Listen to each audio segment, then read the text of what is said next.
Je rappelle que le problème a commencé à cause du Maroc. Il n'a pas commencé à cause de l'histoire. L'Algérie a protesté officiellement parce que Emmanuel Macron et la France ont reconnu la souveraineté du Maroc sur le Sahara occidental. Emmanuel Macron a commis un impair vis-à-vis de l'Algérie. Il n'a pas dit que la solution marocaine est une des solutions. Il a dit que c'est la seule solution du Polisario. Ça, il savait qu'on est très sensible. Ils me disent pourquoi l'Algérie elle est en train de soutenir le Sahara occidental. Je dis l'Algérie, elle a vécu la guerre d'indépendance. C'est la Mecque des révolutionnaires. Che Guevara, Mandela, tout le monde. C'est ça le code de l'Algérie. Mais maintenant, le monde a changé. Il faut revoir ces cartes. Vous savez que les Marocains sont maîtres dans l'art de s'imposer. Pendant des mois et des mois, le roi Mohamed VI a refusé de parler à Emmanuel Macron. La politique, c'est la réelle politique. Notre armée ne se déplacera jamais à l'étranger. Vous le savez ça ou pas? Moi, je suis pour que notre armée, elle bouge. Parce que tout le monde... Maintenant, la France ne peut pas revenir sur son engagement. Ça, c'est la parole d'un État. Je reviens à Abel. Est-ce que c'est normal que l'Algérie n'a plus d'ambassadeur à Paris depuis le 30 juillet 2024? Tu parles, on n'a plus d'ambassadeur. Je sais. Je rappelle que le problème a commencé à cause du Maroc.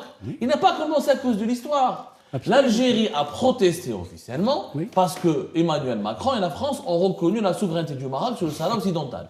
Est-ce que c'était intelligent de la part des autorités algériennes d'enlever, de retirer l'ambassadeur? On n'a plus d'ambassadeur dans le pays où nous avons la communauté algérienne la plus importante, dans laquelle nous avons 20 consulats. Et depuis, les relations n'ont pas cessé. Est-ce que, à cause du Maroc, est-ce qu'il était nécessaire pour le régime algérien de se disputer avec la France? Honnêtement, c'est ça ce que je veux savoir. Lorsqu'une personne évoque un sujet, c'est comme lorsque vous prenez un vélo et vous faites un virage. Mais quand vous prenez un poids lourd avec derrière deux semi-remorques, c'est très difficile de prendre le virage. Je pense que l'erreur est d'abord une erreur française. Elle n'est pas algérienne. C'est-à-dire, explique-nous. Je développe. Il y a eu un précédent. C'est l'Algérie avec l'Espagne. Lorsque l'Espagne a évoqué une des solutions au problème du Polisario, l'Algérie a rappelé son ambassadeur. Emmanuel Macron, il a voulu, en quelque sorte, au lieu de nous dire « sortez », il a fait une faute diplomatique très importante. Il y a un précédent avec l'Espagne. Pourquoi vous refaites les mêmes erreurs? Mais Abel, l'Espagne n'a pas... Mais quand vous fermez la porte et tout, il est obligé aussi de le riposter qu'il riposte. Comment Mais c'est l'Algérie, si elle ferme la porte, elle est fermée à tout dialogue. Vous ne m'avez pas compris. Ben, il faut qu'il réagisse lui aussi. Et l'Espagne n'a pas changé de position, Abel. Ça, c'est de la politique, ça. Non, mais vous ne m'avez pas compris, monsieur. Bah, regardez les intérêts de la France en Afrique. Non, mais vous m'avez Ce que pas... vous avez dit que c'est l'échec et tout, il est en train de mettre son échec et tout sur l'Algérie. Vous ne m'avez pas compris. J'ai dit simplement qu'avant, il faut voir le contexte et la motivation de ce retrait de l'ambassadeur. Pourquoi? Parce que tout simplement, Emmanuel Macron a commis un impair vis-à-vis de l'Algérie. Il aurait dû d'abord prendre des gants, il aurait pu faire étape par étape. Il n'a pas dit que la solution marocaine est une des solutions. Il a dit que c'est la seule solution du Polisario. Ça, il savait qu'on est très sensible sur ce sujet. Donc, pour toi, le régime algérien a eu raison de réagir ainsi dans le dossier du Sahara occidental du Maroc. Il fallait faire ainsi. Il fallait faire un geste. Eh oui, on a déjà fait le premier geste avec l'Espagne. L'Espagne, elle a un petit peu rétropédalé. Pas du tout. Ah, pas, si, non, si, non, si, tu si, pas si, du si. tout. Ah, ben justement, l'Espagne n'a jamais rétropédalé, elle reconnaît toujours. Non, mais elle a dit... Même les gens et tout, ils expliquent même pas le dossier normalement parce que l'Algérie, elle a un code. Elle a un code d'honneur que j'explique à chaque fois aux gens. Ils me disent pourquoi l'Algérie elle est en train de soutenir le Sahara occidental. Je dis l'Algérie, elle a vécu la guerre d'indépendance, elle a vécu le calvaire de la guerre d'indépendance et le colonialisme. Alors, par ces codes de novembre, c'est se tenir, parce que c'était la Mecque, on le veut ou pas, c'est la vérité, c'est la Mecque des révolutionnaires. Che Guevara, Mandela, tout le monde, c'est ça le code de l'Algérie, mais maintenant le monde a changé. Il faut revoir ses cartes, il faut revoir sa politique. Et toujours, et tout, comme je vous avais dit, le travail énorme qu'il a fait. Franchement, il faut reconnaître que M. Tebboune, le président algérien, et le président Macron, ils ont fait un grand travail. Il était cassé par des lobbies d'extrême droite. La vérité, c'est ça. Il n'y a pas des lobbies algériens qui ont cassé? Mais bien sûr, des deux côtés. Il y a des lobbies qui sont en Algérie, mais bien sûr. Extrême droite, il y aura aussi chez nous, il y a une extrême droite en Algérie, qui se nourrit avec ces problèmes-là. Écoutez, je donne mon point de vue très honnêtement. Ouais. Vous savez que les Marocains sont maîtres dans l'art de s'imposer. Quand on a voulu envoyer une convocation au directeur de la DST marocaine, eh bien, les Marocains, ils ont coupé les liens avec la France. C'était à l'époque de François Hollande. Ils ont coupé les liens jusqu'au moment où le directeur de la DST marocaine a été fait commandeur de la Légion d'honneur. Wahda. 2. On a l'affaire Pegasus. Pendant des mois et des mois, le roi Mohamed VI a refusé de parler à Emmanuel Macron. Pourquoi? Parce que Macron l'a accusé d'avoir été espionné. Mais c'est la vérité. C'était prouvé. Mais c'était prouvé. Mais le monde à l'envers. Non, mais si il l'espionne et en plus il ne veut pas parler. Non, il raconte juste les faits. Il défend pas Mohamed VI, il dit juste les faits. Continue. Je dis simplement qu'il faut arrêter de tendre la joue droite ou la joue gauche. La politique, c'est la réelle politique. Le ministre des Affaires étrangères que vous prenez pour quelqu'un d'intelligent et pour moi est quelqu'un d'inculte et analphabète. Pourquoi? Et pourtant son père, c'est connu, il était ministre de la Santé à l'époque où il y a eu les problèmes de mort. Je ne suis pas d'accord par rapport à ça, mais bon, ça c'est votre ami, je le respecte. Vous êtes on connaît son travail, on connaît quand même ce qu'il a fait. Pourquoi un tel jugement? Pourquoi un tel jugement? Parce que c'est très facile de dire sur les médias, moi j'ai envie d'aller en Algérie, mais on ne me répond pas. Mais quand vous faites des choses qui vont à l'encontre de nos principes, vous avez évoqué un principe. En Algérie, la charte de novembre dit 2 choses. Dit 1, on est ceux qui défendent les pays qui veulent avoir leur indépendance, et 2, notre armée ne se déplacera jamais à l'étranger. Vous le savez, ça ou pas? Moi, je suis pour que notre armée, elle bouge. Parce que regarde la Turquie. De doctrine. Écoutez, moi, j'ai 71 ans, des médias, j'en ai connu, et des hommes politiques aussi. Donc, ne jetons pas la faute toujours sur l'Algérie, nous sommes algériens. Oui, bien sûr. Voilà. Attends, mais Abel, je te pose une question clairement. Ce que tu dis là est très intéressant. Et là, on va aller dans le vif du problème. Oui. Mais je vous demanderai de me répondre le plus franchement possible. Il n'y a pas oui ou non. Non, réponds à deux. D'accord. Si on résume ce que tu dis, c'est que tant que la France est du côté du Maroc dans l'affaire du Sahara occidental, les relations ne seront jamais bonnes avec l'Algérie. Écoutez. C'est ce que tu es en train de nous dire. Non, j'ai pas dit ça. C'est ce qu'on peut comprendre. C'est que je me suis soit mais l'affaire, elle est entre mains de l'ONU. Comment? L'affaire, elle est entre mains de l'ONU. C'est pas la France qui décide ou qui le Maroc qui décide. Mais la France, elle a décidé.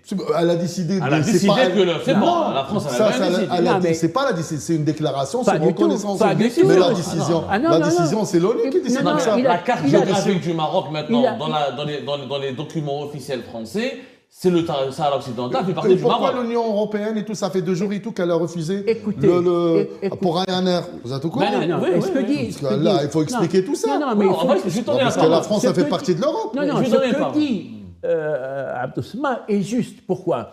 Parce que la France ne s'est pas contentée de dire la solution marocaine est l'unique solution.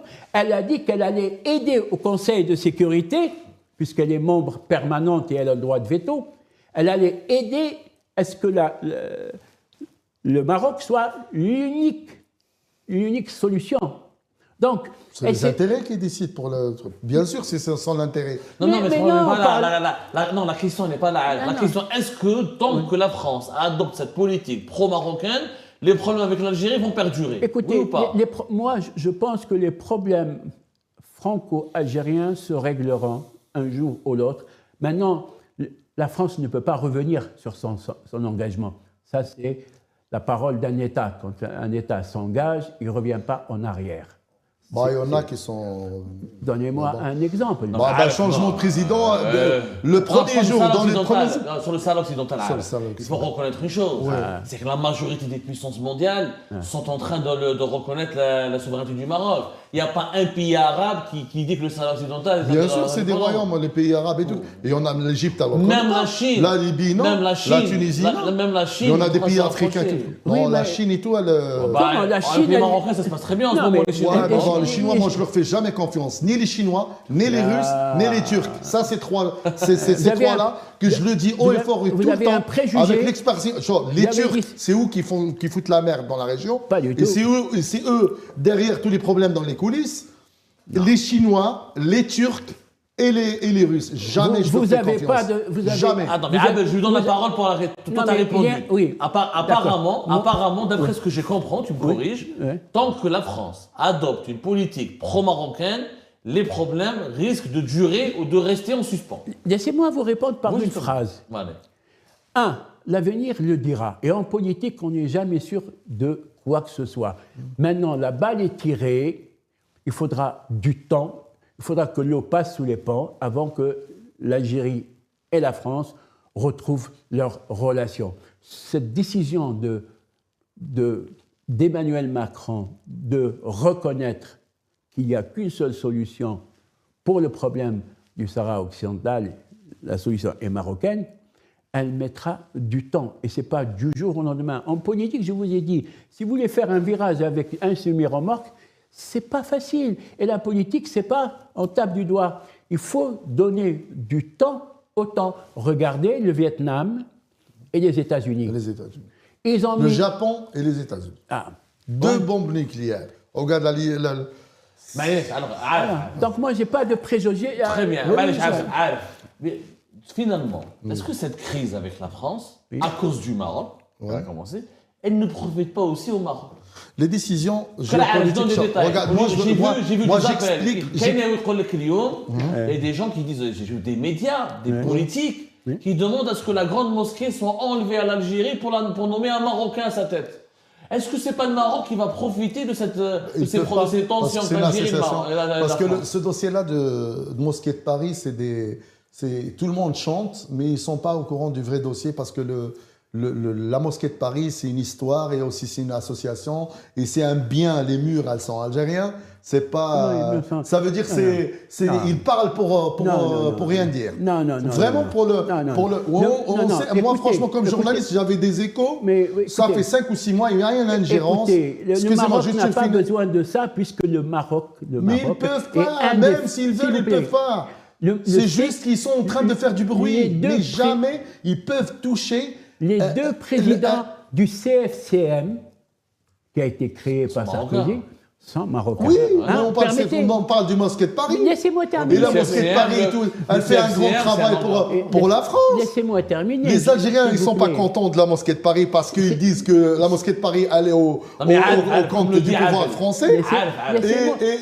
Pourquoi moi je vous interromps Non, c'est pas ça, parce que c'était la parole pour m'exprimer. Non, mais je vous dis... Vous avez pris ma parole. Je vous ai dit, le CFCM, qui était l'organe de culte le plus important en France, était entre les mains de présidents marocains. 1.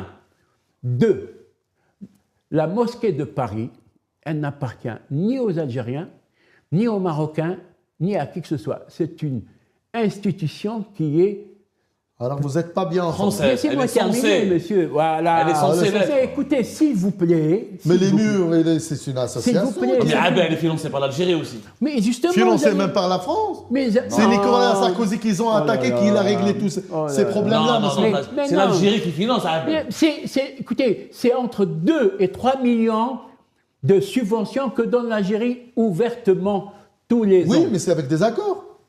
Mais en principe, elle n'a pas à le faire. C'est intelligence avec une puissance étrangère. Si les gens. Mais tu dis que l'Algérie devrait cesser de financer la Grande Mosquée de Paris? En principe, elle devrait financer autre chose, financer la diaspora. Qu'est-ce qu'elle nous ramène? Qu'est-ce qu'elle nous apporte de plus, la Grande Mosquée de Paris? Ça, c'est un autre débat. C'est un autre débat. Ah oui. Revenons parce que vous n'êtes pas bien informé sur le dossier-là. Moi, ce dossier-là, dire une émission spéciale sur la Grande Mosquée. On en parlera. Maintenant, la question. Est-ce que le Maroc, encore une fois, après je te donnerai la parole à Abel, vous allez vous interrompre. Est-ce que le Maroc ne va pas en profiter de cette crise?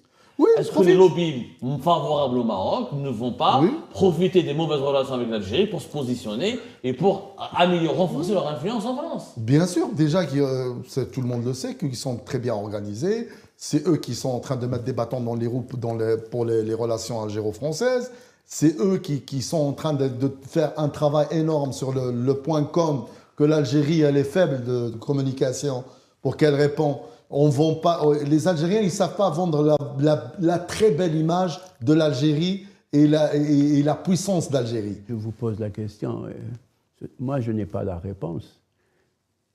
Depuis que nous sommes indépendants, il y a pratiquement 60 ans, ou plus de 60 63 ans. 63 ans.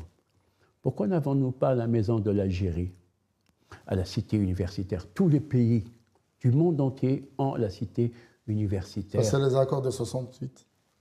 Mais c'est ça, tu le sais, ça? Non. Parce que c'est les accords de 68, c'est eux qui privent tout ça. Ça n'a rien. Mais c'est les étudiants, ils profitent pas. En fait, vous ne répondez pas à la question. Est-ce que le Maroc va en profiter, oui ou pas? Oui, il profite d'élus. Je l'ai dit, oui, correctement. Oui, il profite de la situation, il se réjouit, il se frotte les mains, il est content. Et il n'y a pas que le Maroc, il y en a plein d'ennemis de France, des pays même européens, qui aiment bien qu'il y ait les problèmes entre la France et l'Algérie. On a vu le contrat d'hydrogène avec l'Allemagne, l'Italie et l'Autriche. Ils profitent d'autres pays. Chacun, surtout l'Italie, elle est en train de... On le dit, l'Italie, Meloni, elle est anti-politique française, elle est anti-France. On avait cette déclaration qu'elles sont... Elle fait la politique, elle fait le contraire de ce qu'elle a dit. Alors là, je crois pas. Alors, monsieur... Meloni, c'est l'extrême droite. C'est l'extrême droite. C'est l'extrême droite. Je crois que vous ne suivez pas ce qu'elle fait. D'accord. Mais le régime algérien se contredit. Il n'aime pas l'extrême droite française, mais il aime bien l'extrême droite italienne. C'est les intérêts. C'est les intérêts. Écoutez, je peux vous dire, et si on avait un politologue avec nous, il confirmerait ce que je dis. Elle fait le contraire de la politique pour laquelle elle est élue, cette dame d'extrême droite. C'est la fin de cette vidéo. Je vous remercie comme d'habitude pour avoir suivi jusqu'à la fin. N'oubliez pas de nous laisser vos commentaires et vos réactions sur le sujet de cette vidéo, notamment qu'il s'agit du Sahara marocain et de cette reconnaissance française qui a causé tellement de tort et tellement de chagrin au régime algérien et aux dirigeants de l'Algérie. Donc vous voyez, on voit très bien que cette reconnaissance a eu un effet majeur. C'est encore plus lourd de sens sur l'Algérie que la reconnaissance américaine ou n'importe quelle autre reconnaissance de n'importe quel autre État dans le monde, puisque les relations franco-algériennes sont primordiales pour l'Algérie et c'est vraiment quelque chose de central dans le régime algérien, avec leur doctrine qui est complètement dépassée, comme ils eux-mêmes l'admettent, que c'est plus le temps de Che Guevara ou de Nelson Mandela. On est dans un autre monde, on est dans un monde plutôt d'intégration régionale et de blocs régionaux. Donc le séparatisme ou l'autodétermination et tous ces concepts des années 60 et 70 sont vraiment dépassés et il y a beaucoup plus à faire autant que voisins et autant pour pouvoir pour se développer autant qu'une puissance régionale et un bloc régional maghrébin, pourquoi pas, c'est ça l'avenir. Donc voilà, je vous laisse aussi vous développer sur les plusieurs points qui ont été abordés dans cette discussion que moi j'ai essayé de prendre les extraits les plus intéressants d'une longue conversation d'environ 1 heure, mais j'ai résumé les parties qui sont plus intéressantes et voilà. Donc merci beaucoup pour avoir suivi jusqu'à la fin et n'oubliez pas toujours de nous laisser vos commentaires et votre soutien est vraiment très très important pour nous. Donc voilà, à la prochaine dans une nouvelle vidéo. Au revoir.